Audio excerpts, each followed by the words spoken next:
Thanks for joining me, Carmen Mejia. So, got Carmen here with me, and we're just going to talk through kind of where your firm's at and how you got here. So, give us a short introduction of who you are, and then also what led you to opening up your own firm. Yeah, so I'm a CPA. I have a little bit over 15 years of experience. I have a mixed background of public and private. Um, I launched my firm this year around the springtime. I would say officially in May. I've dabbled in with some clients. I'm not really busy. I'm still kind of like building. I purchased Taxstone for practice management. I have Drake for tax software, QuickBooks for bookkeeping. That's my tech stack at the moment. So yeah, just kind of like building the behind the scenes, doing a ton of admin, having my pricing, trying to set up my pricing, trying to see what other people around me are charging. I'm located in Massachusetts.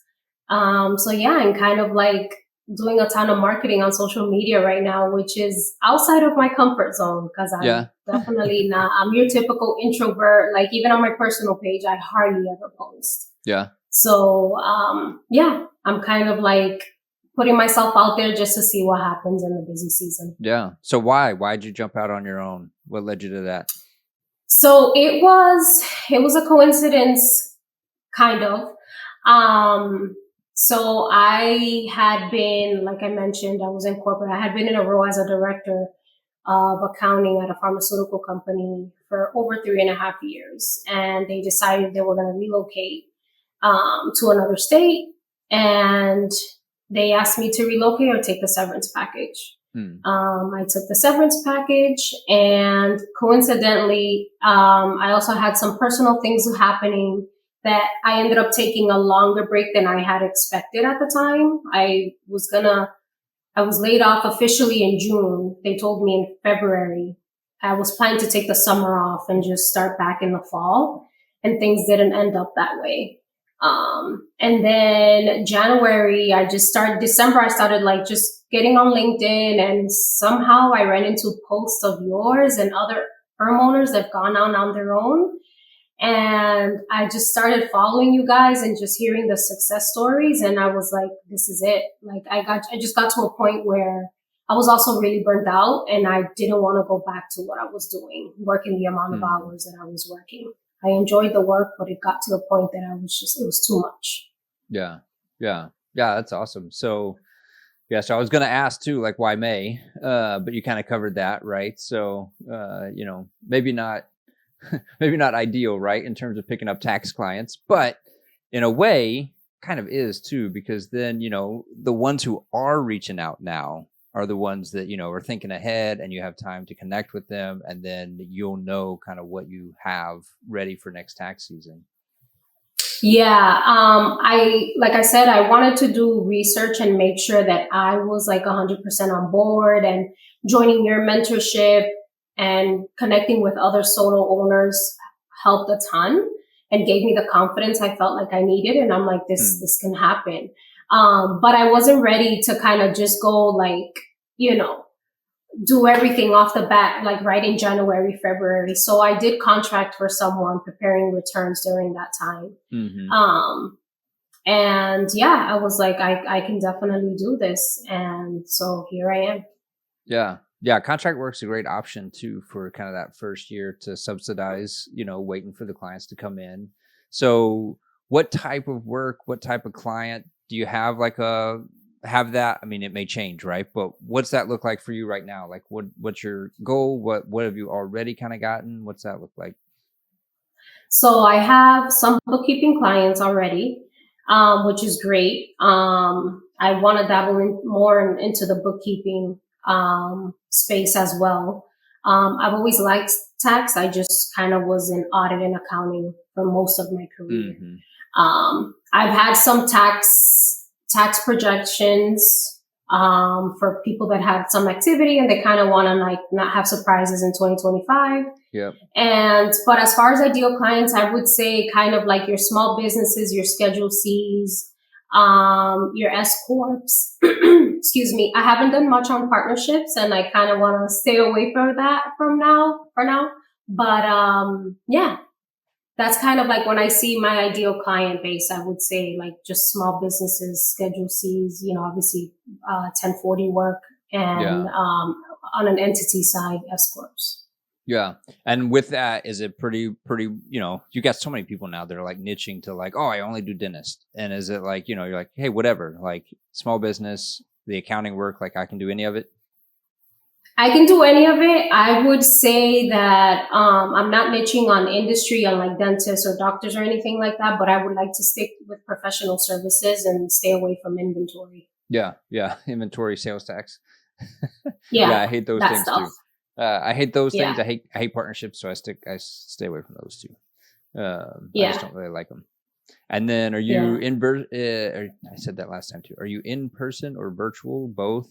What's your options there? So I am 100% virtual. I am looking into renting shared space in downtown. I think was it the Regis office, I believe? Yeah. Yeah. So I have a place at Regis and, it gets you on Google Maps and stuff, which is nice for locals being able to find you. Yeah, yeah. So I'm looking into that potentially. Just again to kind of just have a presence because right now I'm like, yeah, I'm out of my town, but I don't have an address listed. Yeah. Right. So I'm waiting to see kind of like what the reaction is. Obviously, I don't want to start an office because part of me doing this is to create something around my lifestyle. And for right now, the phase I'm in my life is I need to work from home Right. Yeah. the majority Yeah. of the time. Yeah. Yeah. No driving into downtown for No, work every no, day. no, no, Yeah. no, no, no, no, no. And then Absolutely not. how many, so May, so it hasn't been long. How many clients do you have? I would say around 15. Okay. Yeah. And those Yeah. are those all bookkeeping?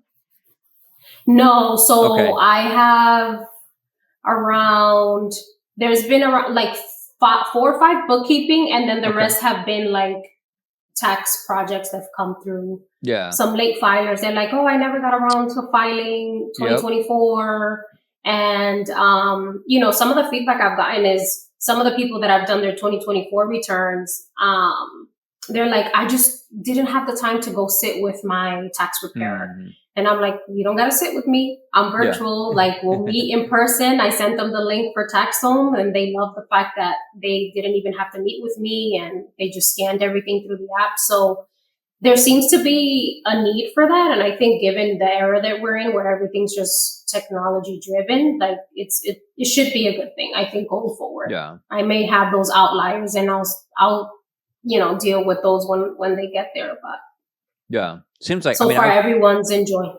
yeah, I found that, and you may find what you're looking for, right? But I found that most people prefer the video call and the portal because, even so, I launched in 2020. So COVID, March of 2020, my first year, COVID happened. But even before COVID, people 20 minutes away from me on the other side of Orlando were scheduling Zoom calls instead of coming in person.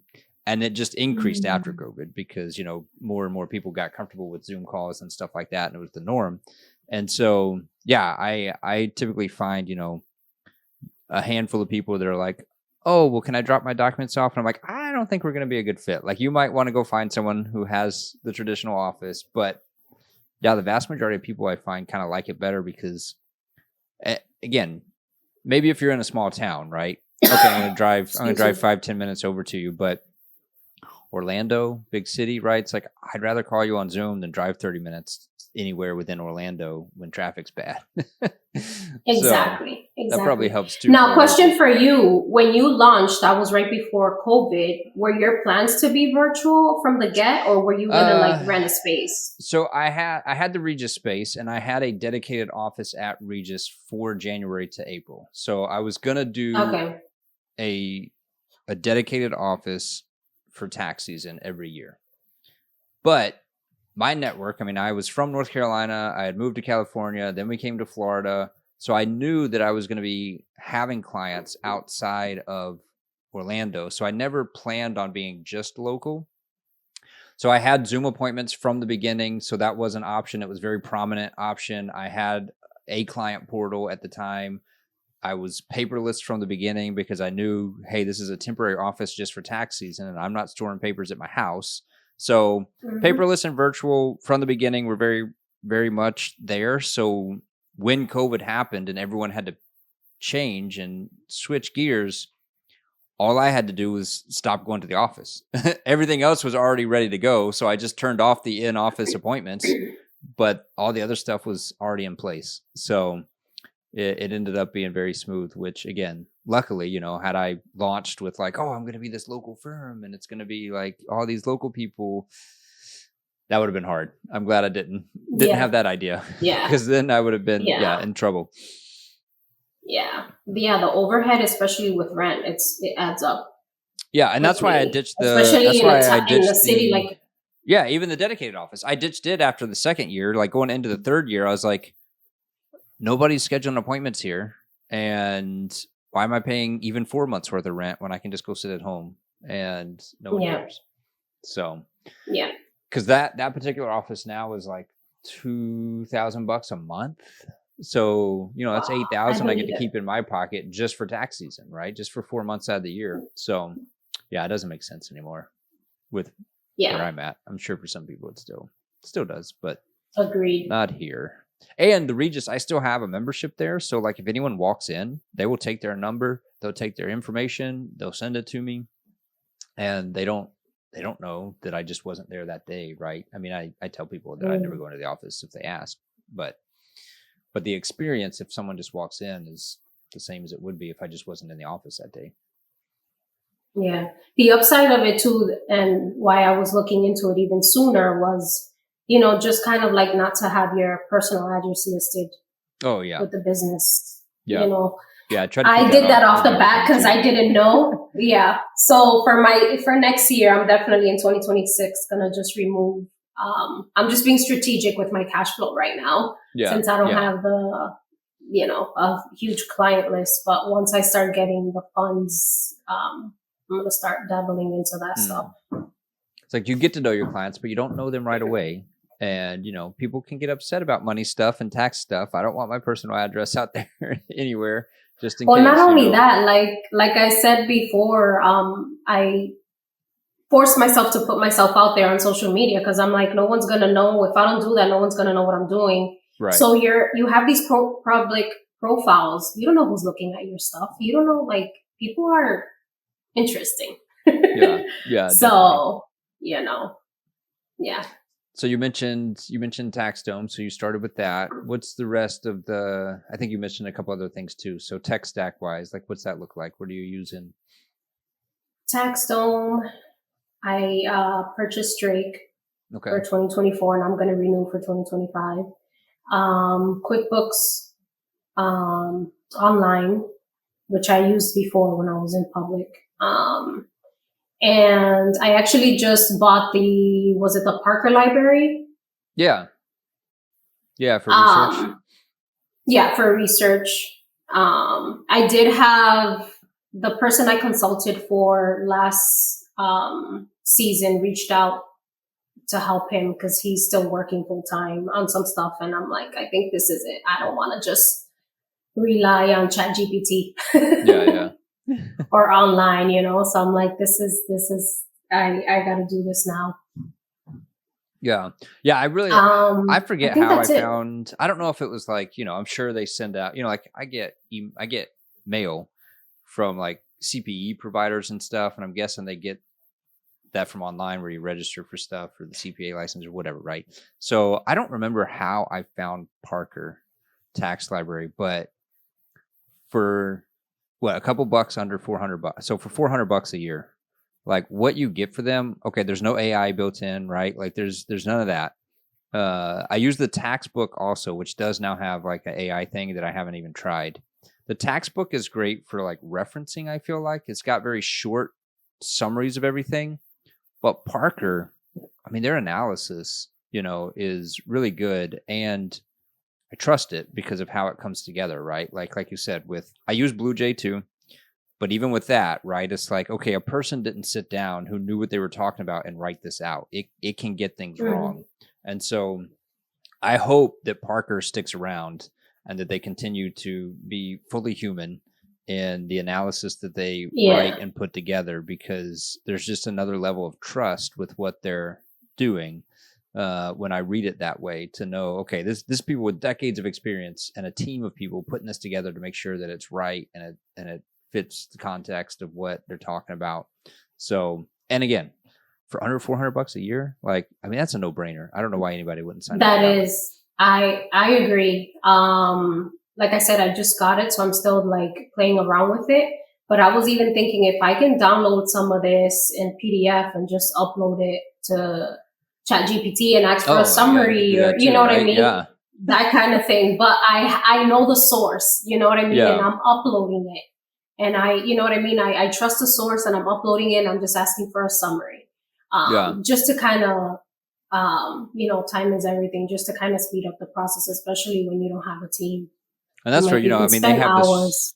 Oh, yeah. Yeah, right. Just digging into something, and you've even found the answer, but still you could spend another 2 hours just getting confident in what you found and be like, okay, I think I have the answer, but am I confident yet? Yes. And you know, the fact that I'm the only one to be able to ask the question of, and I don't have anyone else to bounce this off of. That's one of the hardest, that's one of the hardest things, I feel like. Yes, I agree. And if it wasn't for, sorry to interrupt, for that, like, again, just huge, to kind of just surround yourself with like-minded or people that are where you want to be. We hear this all the time. So like connecting with people like you who've been on their own for some time, and I joined the counter community. Yeah. Back in the spring as well. That's been huge, because it gives me the boost of confidence of like saying, well, if I don't know something, I at least have a network that I can bounce things off of and pose my questions there, right?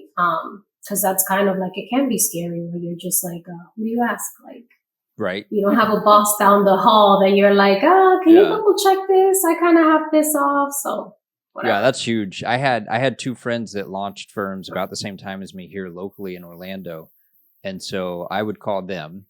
And then somewhere around like the second tax season, I found the Compass Tax Educators. So that's a Facebook group that I share with everybody. I've been in a couple of Facebook groups. I joined them because of you. Yeah. Yeah. There have been a couple of Facebook groups I've been in, and some of them I lose sleep at night because of the questions people are asking. And I'm like, I can't believe you're out there doing work on your own. But then that one, it's gotten a lot. I think it was around 2,000 people. It's now around 6. But also, if you're in there long enough, you start to see the names of the trustworthy people. And you're like, okay, that person really knows what they're talking about in this topic. That person, and then you start to see them in other places too. And then Tom Gorczynski, who runs the group, I've done some of his continuing ed classes, and he's awesome. And so, yeah, I like that Facebook group because you still may get some off the wall answers, but you get other people who will chime in and be like, no, here's what the right thing is, and here's how you do it. And like I said, you start to see who knows what they're talking about, and just pay attention to those voices. But that's a really good group, and it's free, right? Like, I'm in Counter as well. Yep. It's paid, but it's a great place to be able to bounce stuff off of each other. But in that, the Compass, it's a free Facebook group, and I'm sure it's there to sell the continuing ed. But Tom will hop in and answer questions and stuff. And so they post updates in there and everything. So, I mean, in terms of free groups, that's the best one I've ever found. And being able to have other people to be like, okay, what do you think about this?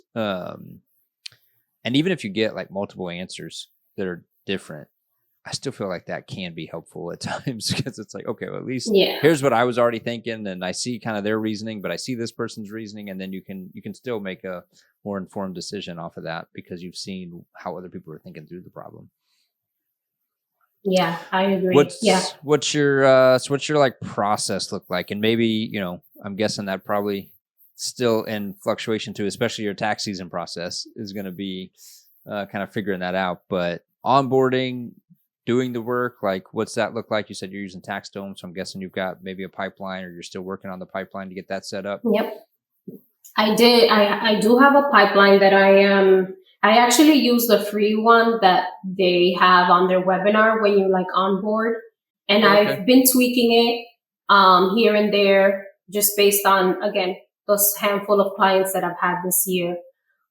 So yeah, I have my pipeline, I have my organizer, I bill 100% or collect payment 100% upfront. After the engagement letter is signed, I haven't had any pushback on that either. What else? I'm looking to do my pipeline on entities just in case, because I'm like, I don't want to have to deal with that during tax season. And again, I'm just going to stay with S Corps, or at least put it out there and hope that's what I attract. And yeah, that's it. I'm trying to think if there's anything else I'm missing. But so far the feedback has been great. Like I said, they like the mobile app. They like that right from their phone, they can scan their documents. I'm like, it's a secure portal. Don't email me anything. Right. So far the feedback has been good, because most of the people that I've had come to me are people that they have to go in person and bring the documents to an office. Yeah. Yeah. So you're catching people who are kind of tired of that process and want something different. You mentioned pricing up front. So how do you determine your pricing for your work? So I did some research as far as like the baseline, right? Like I am not going to charge more than TurboTax, which I'm going to admit I used TurboTax in the past for my own returns. But my baseline is, the 350, and that seems like it jives with, other firm owners where they're like, that's my base. And kind of, adding, depending on the amount of forms and dependents and if they're married and all of that, kind of like building from there. Yeah. So is that something you do on the spot? Is it something you've put together, either like set up? I think Drake has like, you can price the forms in there, but you don't use that because you price up front. So how do you add it all up? Do you just kind of do that on the spot, or? I'm doing it on the spot right now till it kind of bites me. I don't know. As of right now, it hasn't. I'm focusing on, value pricing and just kind of going off of what would motivate me to do the work. And obviously being fair about it too, you know what I mean? But as of right now, I'm kind of just doing it on the spot. So I have a calendar on my website where with the days I have available for meetings. And so that initial consult, we're meeting and I'm asking all the questions and I give them a price right then and there. And then I say, I'm going to send you the engagement letter. Once you sign it, an invoice is going to come through. And once you pay it, we'll start the process. But that's been it so far. Let's see what happens. Yeah. During the busy season. Until it doesn't work, right? Like, why change it? Yeah. So you talk through kind of what they've got going on, and I mean, isn't at some level, that's how you price everything, right? It's like, here's what I'm willing to do it for. So yeah, I do want to go to like the 3-tier pricing at some point. Yeah. I just think, starting out, and I don't know if you remember this, it's like information overload, right? Like there's a ton that you can spend your time on researching and just getting stuck in the details. And for me, I'm just like taking a step back and I'm like, okay, no, I need to like just make a decision and do it this way until it doesn't work. So that's kind of like what I'm doing right now. Cause I'm like, I can literally spend just 40 hours in the details. You know what I mean? Like just researching and trying to have everything perfect when in reality, you don't know if it works till it doesn't. Yeah. Yeah. Yeah. Something fell off the table. Yeah. So okay. I know you're brand new, right? So May, only a few months in, but there are people who aren't even as far along as that, right? So where you're at right now, what would be your advice to someone behind you that isn't quite where you're at yet? I think kind of just to reiterate what I just said, don't get stuck in the details. Just do it. I think as accountants, we can, and we just want everything to be perfect and everything to tick and tie. And it's okay to figure out some of it as you go. And I'm talking about process, right? Definitely it's good to have certain things in place because, again, I don't want to be scrambling too much during busy season, but just pull the trigger. Yeah. Don't get stuck in the details. Just do it and see how it goes. Like even with the practice management, like with Taxstone, I went to the Canopy conference they had in Boston, and I actually met Jason Stats. He was there. That was cool. But like, you know, that seemed like it seemed pretty comparable, and like I was just like, you know what, I'm not gonna drive myself crazy. I'm like, the guy that I contracted for, I used Taxstone and I liked it, and I remember you mentioning it during the mentorship, and I'm like, you know what, it seems pretty reputable. I'm just gonna go with this, and just did it. And I mean, isn't that the benefit of being, you know, on your own? Is if it doesn't work, just switch it, right? Like it's now there's a lot of work that goes into it, and I know that, you know, it's like, oh, I got all this put together, I got to switch it, but at the same time, you can, right? And so, I mean, even just I think it might have been one of my kids I was talking to, but it's like you can prepare and you can plan. At some point, though, it's also one of the staff I have right now. It's like you've done as much preparing as you can. The only way you can get better now is to do it, right? Like, is to do it, to make the mistakes, to improve it. But there comes a point where you can't learn anything else ahead of time. You can only learn more by doing it. And so, yeah, that's the piece where, like you said, accountants get stuck in that analysis a little bit too long sometimes. And you just got to step out. And it's fine if it doesn't go well, right? Just if a new client meeting doesn't go well, just change it for the next client meeting, right? Like do something different the next time and see how that goes. Yep. No, I agree. And hearing you say that was kind of like my thought process with the whole like, oh, well, I haven't done like the big complicated entity tax returns and all that stuff. So I was like, I've literally done in like the past 3-4 months, probably all of my CPEs on S Corps and partnerships, like over probably 30 credits or more. Just trying to absorb everything. And I'm like, I need to stop because I'm like trying to prepare for potentially the exception. You know what I mean? That may not even be the case. And I'm driving myself crazy about it. But again, that's the whole thing of like, you kind of have to go through that rabbit hole so they can just pull yourself back and be like, no, like, that's fine. Like, you know. And worst case, if it's something, you can turn away the work too. Like, if it's something I'm not too familiar with, or it's weight, like they say out there, I'm not gonna do that to myself. I've refunded fees that I collected 100% up front before when I got into it and was like, I can't get to a comfortable, like I could probably keep going, right? I could spend a ton of time. I could ask other people. I could pay somebody for a consult. But it's like I've gotten to a point before I'm like, I'm not comfortable with it, and I don't want to do what it's going to take to get comfortable with it.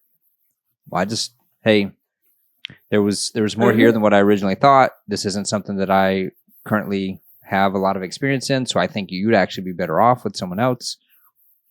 Here's your feedback, you know, and that, you know. That's good to know. Great, you know, especially if, you know, I mean, I've refunded $3,500 fee before, and it's like, oh, I don't want to give back $3,500. Maybe I will figure out how to do it. And I'm like, I enjoy my life better than I need this money. So let me give it back, right? Like I'd rather enjoy my next couple of weeks than keep the money. So, but especially if that's the outlier and you don't have a ton of clients that are. Oh yeah. It's like, I'm never going to do this again either. So it's like, I'm just wasting my time. So why? When they can go to someone else who does it probably day in and day out. So yeah, it's funny you mentioned Jason Stats is doing like a dinner kind of tour. He's coming to Orlando. I saw that. He's coming to Orlando in November. So, and I had the night free, so I signed up for it. And did you see did you see he posted his phone number? I did. I thought it was a joke. I didn't even bother. I did too. I did text it. And I got to imagine that he at least, created a second phone. Like he has a second phone, right? Like it can't be the one that his family and stuff has. But I kind of was like, hey, I don't know if this will show up. Maybe I can edit it in. But I was like, prove to me that it's like real. So, he's he sent a picture. That's awesome. He sent a picture of him holding it up. And that, like he posted a video the other day. His AI stuff is clearly AI, right? Like he uses AI video in his videos and stuff he posts. That looks like him. I don't know why, like he's making that face. Like he looks worried about something. I texted him back. I was like, you look like somebody who gave your phone number out online and has been answering text messages 24/7 for 3 months. So I was like, that's what you look like. So maybe that's why he was making that face, because it was the 5 millionth text he had sent in 3 days. I don't know. But I thought that was hilarious.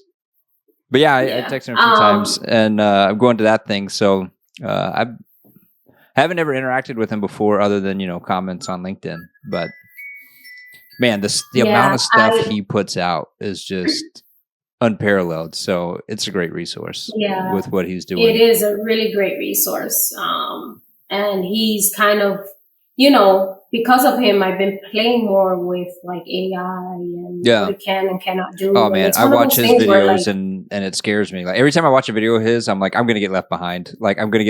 Yeah. Yeah. Because there's so much out there. He has a time to play with that stuff. Like I don't know. Exactly. Yeah. I don't know if I'm gonna go to the dinner, since I had that.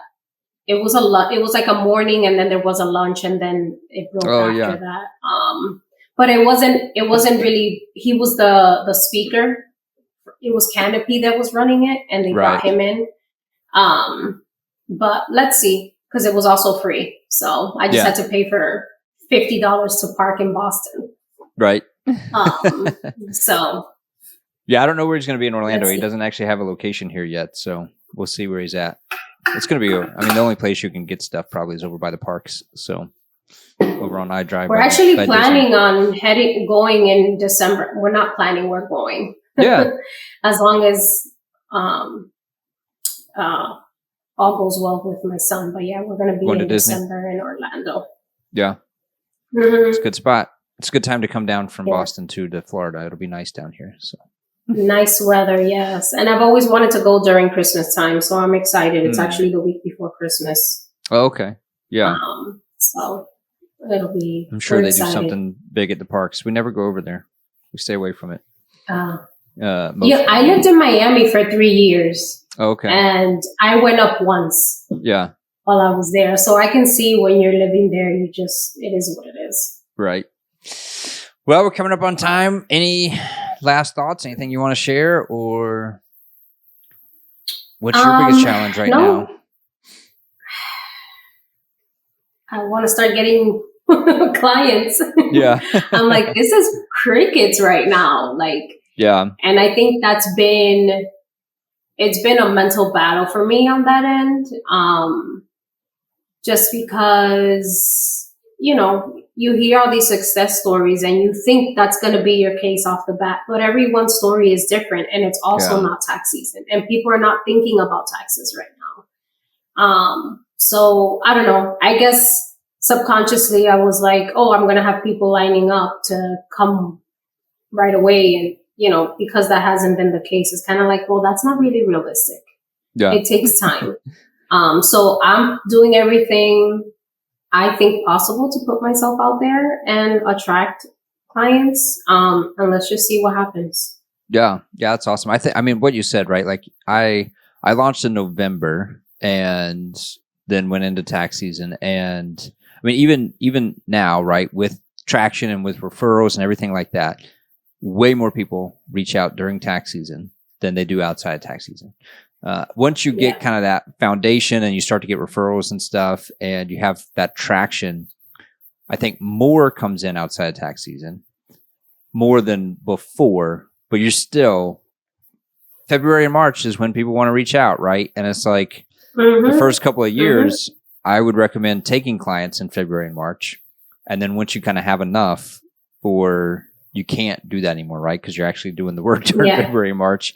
That's when I was like, okay, I can't do it now. So the people I'm meeting with now are mostly people that wanted to reach out before but couldn't because we weren't taking people during that time frame. So it's like even now it's slow. Like the new client surveys coming in are real slow, but like the appointments next month are people that came in a month ago because the calendar was already full from other stuff that I'm doing, vacation and extensions and stuff like that. So, but yeah, I feel like in the first couple of years to get that base, you pretty much have to take clients during tax season because, and I've heard some people say like, oh, the people reaching out in March, those aren't the people you want because they're always going to be late. And no, they're not. Like if you get your returning, you reach out to them, you hit them in December, like, hey, anything change? Are you coming back next year? They fill out that. And then you remind them in January.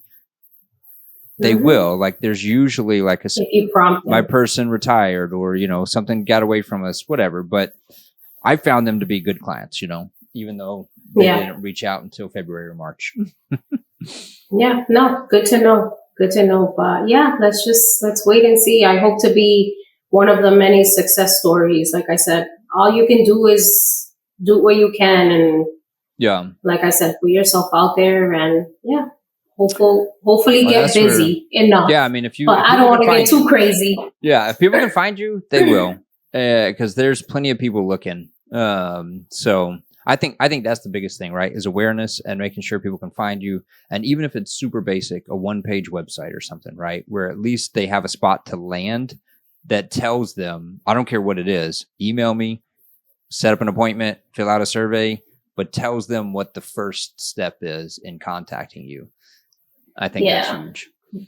That was the first and I know we got to go, but really quick, you just reminded me of like what I said earlier of not getting stuck in the details. Like I did my website through Wix, right? Like I remember doing that when I was going for my MBA for my marketing class. So I'm like, I know I've done it before. I can do it, right? So I did have to research because it's been a while. But I didn't get stuck in the details and having I looked at a few websites to compare and I'm like, I don't want to have all this information on here. Like most people have pages upon pages. Yeah, nobody's reading that stuff. Exactly. No one has the time to. So I'm like, no, I want something simple. It may be too simple, but I'm like, no, this is it. This is who I am. My bio. This is what I offer. Book a call. Here's my calendar, which I know I'm not going to have that out there for that long. It's just right now it's easy. You see my website, you want to book it, just go right ahead. Yeah. Rather than emailing me and I email you back. It's just, I'll do it. I think the calendar link is huge too. Because that way people can go ahead and just get on there. And like you said, every edit, I started out, my wife was in graphic design and she had done marketing and branding stuff. So she helped me out a ton with that. But every edit I've made to my website was removing text, was making less text. And I didn't even start out with that much on there to begin with. So, and then removing pages, which again, there weren't that many to begin with. And then I moved my menu to where you can't even find it. It's at like the bottom. And so it's like, you gotta, it's just, here's what we do. Fill out the survey. And exactly. Anyone who wants to find more information, they'll scroll to the bottom. They can find the About Us stuff, but it's not like front and center. It's just the front and center is, if you want to hire us, click this button. So, and it's worked out. Makes sense. Worked out well. Good. But yeah, I really appreciate you sharing. I think that, like I said, there's so many different ways to do this that, it's great to hear different stories of like, oh, here's how this person did it. Here's how this person did it. And really, I mean, I can't remember, you might have been one of the ones that mentioned it too, but several people have said like, I'm barely like a couple of months into this, like, is it going to be beneficial? And I was like, yeah, 100%. Like, because there's always somebody not quite where you're at yet. And to see that, what you're doing and where you're at, and really to see too, like what you were saying, like that encouragement of like, oh, it hasn't taken off yet, right? Like I'm not the only one where it hasn't taken off yet, because everyone's story is going to be different and everyone's growth is going to be different speeds. But to be able to see like, okay, this is normal, right? This is normal. Other people are experiencing this too, is I think a huge encouragement. So I appreciate you hopping on and sharing your story.